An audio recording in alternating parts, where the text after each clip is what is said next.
Welcome to Imperfect Mommying. Our children are constantly looking to us for examples. The term role model doesn't quite cut it here. We are shaping their worldview with every move we make. You see, it's not in the lectures we give or moments where we are actively attempting to teach them. It's in the micro movements we make, the unconscious ways in which we navigate life. We are constantly teaching our children how to show up for themselves, their friends, their future partners, and even their future children. So what can we do to ensure we are raising thoughtful, compassionate, self-aware human beings? We have to become them ourselves. No one is perfect, but we can still all be better, and it starts with self-healing. Let's get to it.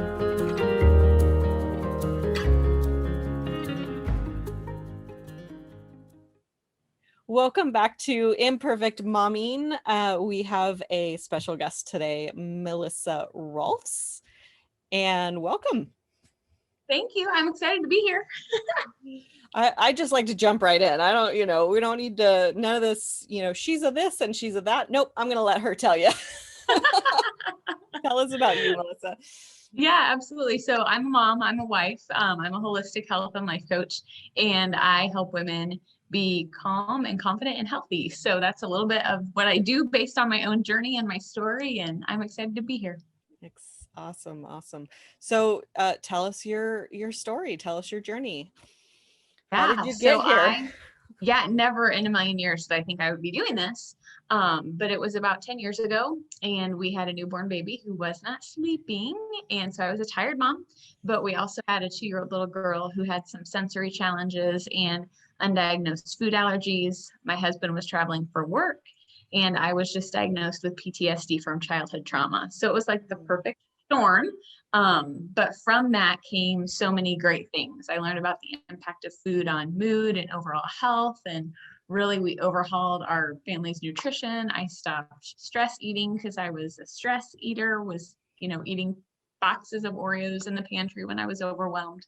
And really that was kind of my comfort. So really learned about the impact of food on mood and overall health, and decided to go into coaching because I had such a powerful experience and just a transformation that I wanted to help others. So that's a little bit.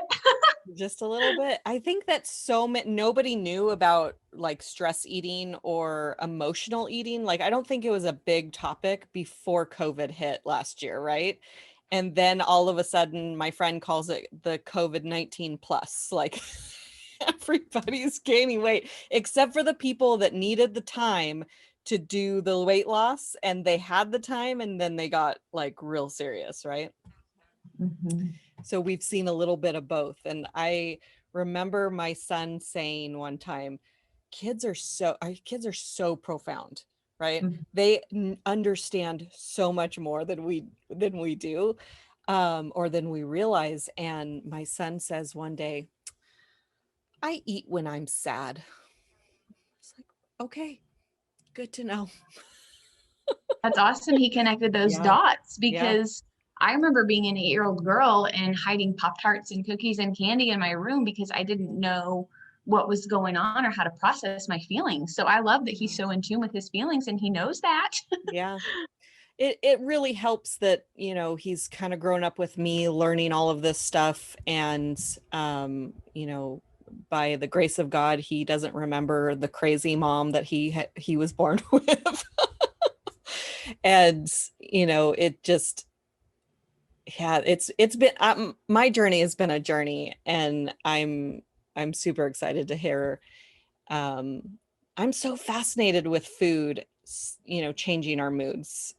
So is there anything that you wanted to dive in with that? Absolutely. So it's just, I think a lot of us associate food with weight, right? I mean, that's like kind of what we were taught, what we know, like if you want to lose weight, you change how you eat. But I don't think have fully grasped how food impacts our mood, how it impacts our energy, how it impacts overall health. It's so much more complex than just weight. And I just Mm. would love for everybody to know that, because there are certain foods that are going to give you more energy, that are going to deplete your energy. There's foods that's going to, make you feel a little bit crabby. I can tell you what mine are. I can tell you what my kids are. But it wasn't something that I just was like, oh, I know this. Like, I had to learn and journey and process. And it was discovery, a lot of discovery. So what you're saying is you can't tell me what foods change my mood. No, but I can help you figure it out. All right. That's awesome. I mean, and that's part of what you do. I assume is that you help people figure it out. Yeah. Yeah, I did notice. I've tried to do a little bit of self-discovery with food, and I do the Juice Plus Yeah. vitamins, Mhm. and they have a shred 10 thing where they for 10 days you do, oh gosh, let's see if I can remember them all. No coffee, no meat, no processed sugar, no dairy, um, and no eating after 6. So I think those are the 5. I always forget something. And there were 2 months that I did it. Maybe it was only a month, like a whole month, not just the 10 days. I was doing Awesome. really good for the 10 days. I was like, well, I'm not going to start now. I Yeah. think I added the meat back in because I like meat. Mhm. Um, but I continued doing it until February 3rd, 2020. And the reason I remember is because that's the Super Bowl. Mhm. And so we had everything that you could think of. I mean, we were like having bacon wrapped sushi. It was a really, I mean, we were just trying different things. It was fabulous. But there was a lot of leftovers, and my boyfriend said, "You're not going to make me eat all of these leftovers." So I was derailed, and then it was COVID, and that's my story. Mhm. I'm sticking to it. Yeah. Um, but I notice a difference when I'm not eating those things. So not anything that I can really articulate, Mhm. but I notice that there is something different. Yeah. So, um, how have you evolved Mm. as a parent through all of this? You said your daughter had food that changed her moods, and then you started really researching into that. Like what made you start there? Yeah, that's a good question. Or is that where you started? Yeah, for her it was. And it's only because my husband's aunt was like, I think there's some food stuff going on. You should have her checked. Hmm. Whereas in my mind, I'm like, what are you talking about? Like, and looking back, like as a newborn, she couldn't do dairy. She had colic and it was from dairy. So I probably could have connected some dots, but I didn't, because we were told, when she's 1, you can transition her back to the cow's milk.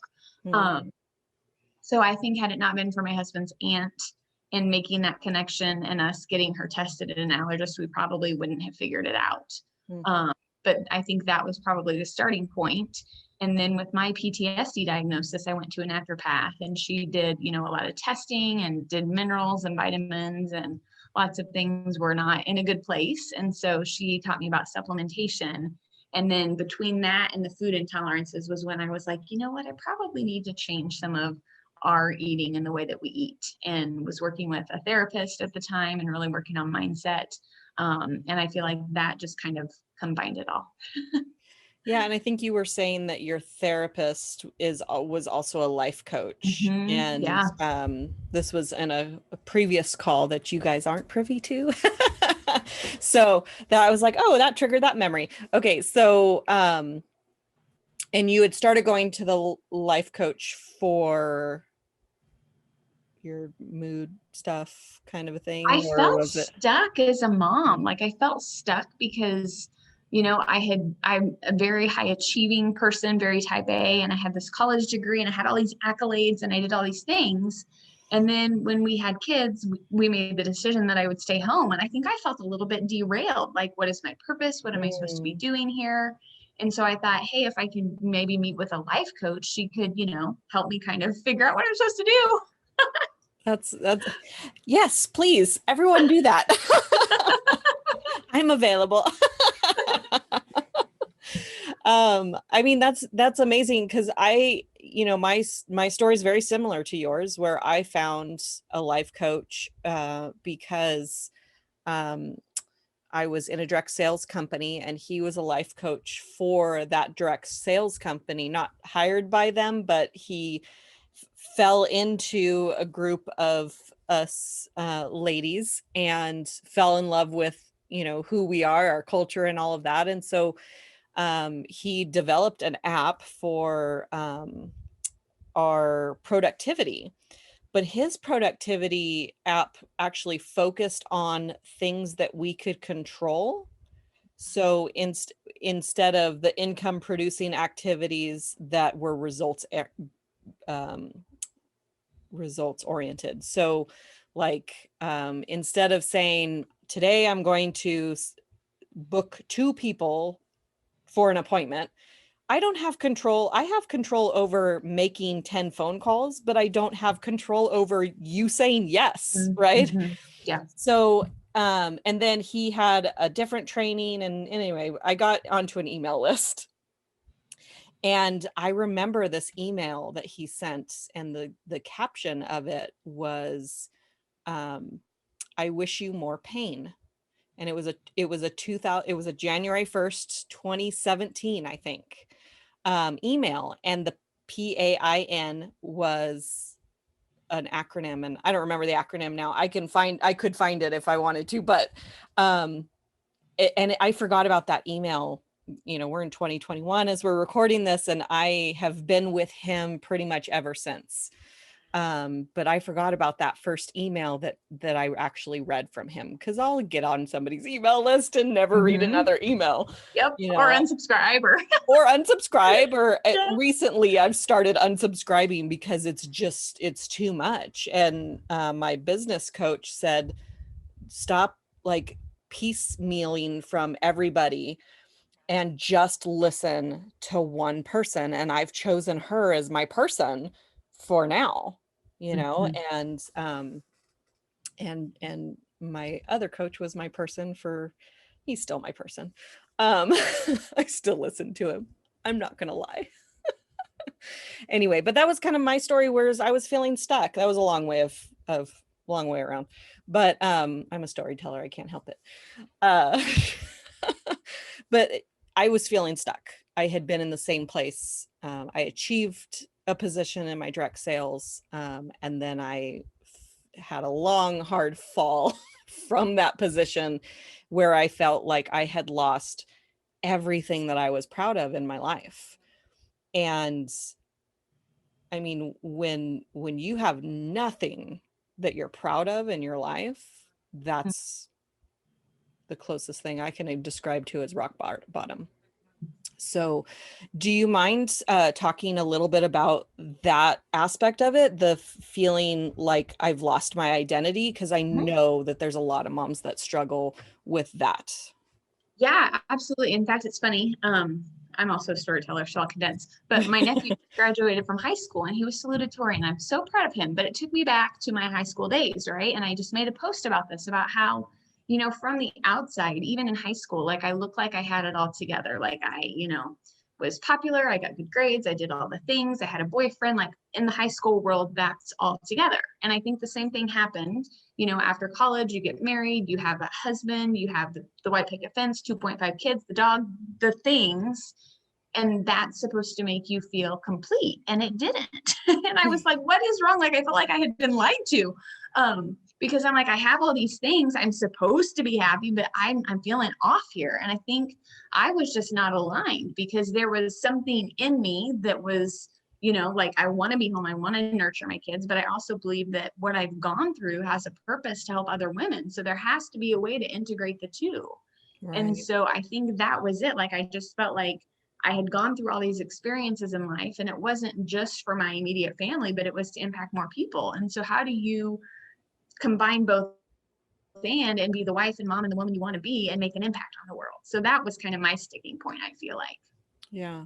Yeah. And I think that there's so many moms who do what they're supposed to do. And I'm going to use air quotes. Yep. The things that we're supposed to do because our mom did it, because that woman on Instagram is doing it, because, you know, my best friend is doing it, because my mom didn't do it. You know, all of the things, we have all of these reasons why we're going to do XYZ because we're supposed to. And, you know, I don't want to shame anyone's path, because I think that the path that you're on is one that's important. Mm. The things that Melissa went through were important to lead her to where she's at. The things that I've gone through are important because of where I am now. And it's funny because when I picked the podcast title, Imperfect Mommying, I was telling my friend yesterday, I was like, it's the perfect word for me. It's all cumulatively me. And when I said that, it's made me think, I used to be that person and then mom who wanted everyone to think I was perfect. And so now I'm not only embracing not being perfect, I'm embracing those imperfections. I'm straight up telling you, I know I'm not perfect. I'm the kind of mom that I didn't read parenting books. I kind of just like intuitively, this is what I'm going to do, until I found a problem that I didn't know how to deal with. And I had started being this person who starts to read and figures out their problem. Cause I and it's probably because I'm laughing because these are conversations that I've had with my boyfriend where he's like, yeah, there's a problem. There's Google, go figure out the answer to the problem, right? And there's people out there that are like that. And he's like, I didn't know there were people out there like you, where I'm like, well, I got this problem.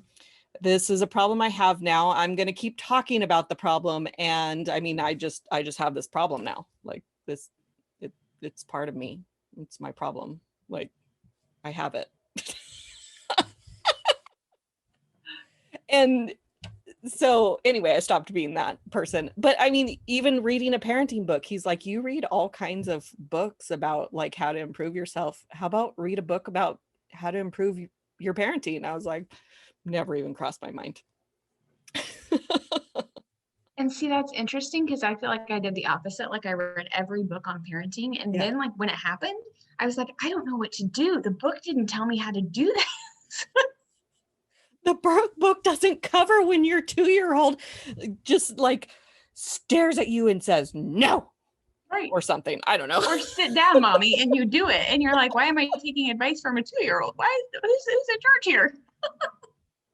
Right, we don't have like I love it, like there's what to expect when you're expecting. Mm-hmm. I Mm-hmm. never read that book. Did you read that book? Mm-hmm. Mm-hmm. Okay, so in that book, does it tell you I don't know, I'm trying to think of one of the funny things from pregnancy that I didn't know about. Like, I mean, the gross thing is that everyone poops while they are give Right. birth, right? Is that in there? Because I didn't know about that. You know, I don't know. It may have been, and that's why I was like, I'm having a planned C-section. Like that may have been my turning point to be like, nope, not doing Right. Oh man. And the funny thing about that is that I'm sure I did it every single time and I have no recollection of it. I don't know. Like that. Mm-hmm. someone told me that it happened the first time. I was like, really? I didn't know. Like it's not I even didn't need to know. I know. I didn't need to know exactly. Anyway, we'll get off gross topics. But I'm a health coach. Poop usually comes up. So hey. there you go. There you go. Why is it this color? My There's a Bristol stool chart. You can look into that Is seriously. there really? Mm-hmm. Yeah, it'll tell you like your texture. It's very Yeah. insightful what your body's doing. Interesting. Yeah, I'm gonna have to look at it because my son is very concerned that it's a little red. I'm like, well, it's not blood, so I'm not concerned. But Yeah, he might enjoy that Bristol stool chart. yeah, he's very scientific that way. Okay, So, you know, he's right up his alley. right up his alley for sure. So what advice do you want to impart on our mommy listeners? You know, I think just that they matter and that they're worth taking care of, because I think there's a big misconception in society that like once you have kids and once you become a mom, you kind of lose yourself. And I definitely felt that way. And then I feel like once my kids started school, I was like, oh, I have some time. I can do some things for myself. And looking back, I kind of wish I had started that sooner, because I would have probably been a more patient mom. I probably would have had more energy. I probably would have, you know, been more enjoyable to be around when they were younger, and really that modeling for them. But just know that you're worth taking care of, and it's not selfish to take care of yourself at all. I think it makes you a better mom. I think it makes you a better person in society. Like I don't like that misconception that self-care is selfish at all. Yeah, I've 100%. In fact, I saw a post that I don't remember who the quote was from, and I stole it. But I stole it and modified it because the original post was without self-care, you're giving the world what's left of you instead of the best of you. And I changed it to, as a mom, without self-care, you are giving your children what's left of you and not the best of you. And I think that people really misunderstand what self-care is, and that honestly, sitting in your car for 5 minutes alone in silence before you go into the house is self-care. Locking yourself in the bathroom for 5 minutes, for 10 minutes is self-care. If that's all you got, like, do it, you know, find 5 minutes. And I think we think that self-care is like pampering, it's like massages, it's like pedicures, it's shopping, and those things are good. I'm not saying they're not, but they're not going to sustain you in the day-to-day life of motherhood. Like those 5-minute pauses, that deep breathing, those moments where you can just, you know, go on a walk and pray, like those are powerful things that are going to impact your day-to-day. Whereas the pampering, that's going to make you feel good, but it's not going to impact the day-to-day. Right. Like I get my nails done every 3 weeks because I was in the beauty industry, and there's an expectation that my nails should look nice, and I don't want to do them. Yeah, absolutely. So I've been doing that, and it is a little bit of my self-care, especially during COVID. I was still getting my nails done. I was getting massages. So all right, cool. So everybody was breaking rules. Good to know. But when I would bring him with me, it was a different experience than when I didn't have him, because when he comes, when are we going home, Mom? When are we going home? How come I can't go swimming when it's January? 'Cause it's cold. And so, you know, I teamed up with another mom, and I joke all the time with her that we share custody of each other's kids. Yeah. Because either he's at my house or my son's at her house. And, you know, they'll go back and forth. My son likes to be here more than he likes to be there, because he likes to be around me and Larry, my boyfriend, more than anything. But it's those times where he's gone are my self-care, because not that I don't like having him around, but I realized a while ago that sometimes I like to have a day where the only person I have to take care of is me. Yeah. The only person I have to think about is me. I need a day. Yeah. You know? And so if he's not at his friends, he'll go to, you know, grandma's house to spend the night. And then he gets to experience another human being that's not me. he gets to practice like his Yeah. own, growth, and it makes him miss me more, so, And you miss him more. And and then then you're I probably miss him more. happier when you're together. Absolutely. Yeah. Because then we appreciate the time that we're together a lot more than when we're not. And I will tell you, I have to pat myself on the back because I did that on another recording too. It's like, I'm going to pat myself on the back for this. But um, before COVID, I had, my systems in place where I had my me time. I had my there every 3 months he would go and visit someone where he'd be gone for a week.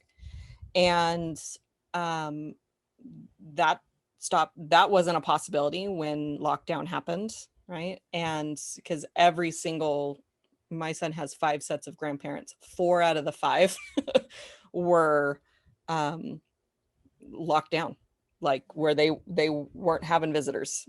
And so there went my support system. My brother was the same way.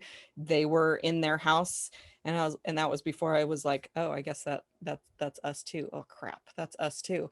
And I had a conversation with my son, and I said, I'm a little bit nervous about this time because moms need breaks from kids, and kids need breaks from moms. Like, we need the break, and we don't have that opportunity right now. And so we have to be exceptionally courteous of one another and Mm-hmm. understanding of one another and giving each other space when we need it. And there was one time where he said, Mom, I need a break from you. I was like, oh, okay. But having that kind of honest conversation with him. And then this is the part I'm really proud of. I didn't need the break. I didn't need it. Mm-hmm. In fact, his video games were upstairs, and I was letting him play all the video games he wanted, because this is a once in a lifetime thing. You're going to do Yep. your assignments. This is a Yep. once in a lifetime thing. Have at it. Yep. Go for broke. And I finally said, hey, can you bring the Xbox downstairs, because I kind of miss him. I'm never seeing him. And so, we're not always in the same room, but we spent a lot of time together, and it was awesome. So that was my COVID experience. How was yours? It was pretty good. It was pretty good. We learned a lot. We grew a lot. We got a lot of clarity. Yeah. And I think that's important, Mhm. that because I did too. I learned that I was very attached to my direct sales job because I was suddenly non-essential, and I had to come to terms with what that meant. Mhm. What does that mean for me? And I went through a series of, we can call it grieving, because I went through the emotions. Yeah. And I went through a time where if the house wasn't spotless, then I Mhm. felt bad about myself. And then I got over that really quick. I got bored of that. But the spotless part, it's still pretty clean. So how about a book? Is there a book that you want to recommend to our listeners, that it doesn't have to be parenting related, but personal development or parenting? I love the book The Slight Edge. It's a network marketing book, actually. And I really liked it because it just kind of talked about like just the slight edge. Like I think we need to like do the whole big piece of the pie or the whole pie. And really we just need like a slight edge. It was just a really insightful book that I was reading at the time for business, but I see how it could translate to parenting, to health, to really anything. Yeah. Yeah, one thing we said in another podcast was that you can eat an elephant one bite at a time, and it's about baby steps, and don't poo-poo progress. If you yelled at the kids 3 times instead of 5, that's progress. Like, it's just we're all a work in progress. What did I Right. say? I'm an evolved hot mess. Yes. Yes. I wrote it down. Wrote it down. Yeah. I'm an evolved hot mess. Mhm. And I was talking to my business coach before our call, and she was saying that nobody likes to think of themselves as broken. And I didn't correct her, but in my head I was thinking, like, actually, I know I'm broken. I know I'm a work in progress. And I think the more we Mhm. personally develop ourselves, the more we're willing to admit that we are broken. And Yes. the less personally developed we are, the less we understand how broken we are, and the less we're willing to admit it. So, where can people find you?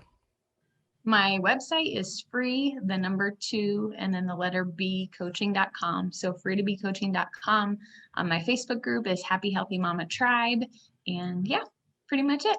Happy Mama Healthy Happy Tribe. Healthy Mama Tribe. Yeah. Happy Healthy Mama Tribe. You said it fast. I Yep. was like, let's slow. Happy Healthy Mama Tribe. You got it. Love it. I'll mess it up again, but No, you will.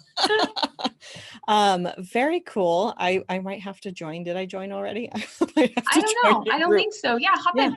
Absolutely. Very cool. And so, well, thank you for coming today. I really enjoyed you and what you've poured into our listeners today. Well, thank you for having me. It was great to be here. Absolutely. And thank you all for listening, and we will see you next week. And until then, continue to heal. Bye. Thank you for tuning in to Imperfect Mommying. It's time for us to step up and realize that our power is not in trying to shape our children. Our power lies in shaping ourselves into the people we want our children to model themselves after. Don't just do it for your kids. Do it for yourself. When you become a more self-aware, compassionate, and confident person, you and everyone around you benefit. For more information about me and my work, visit AlysiaLyons.com. That's ALYSIALYONS.com. See you next time.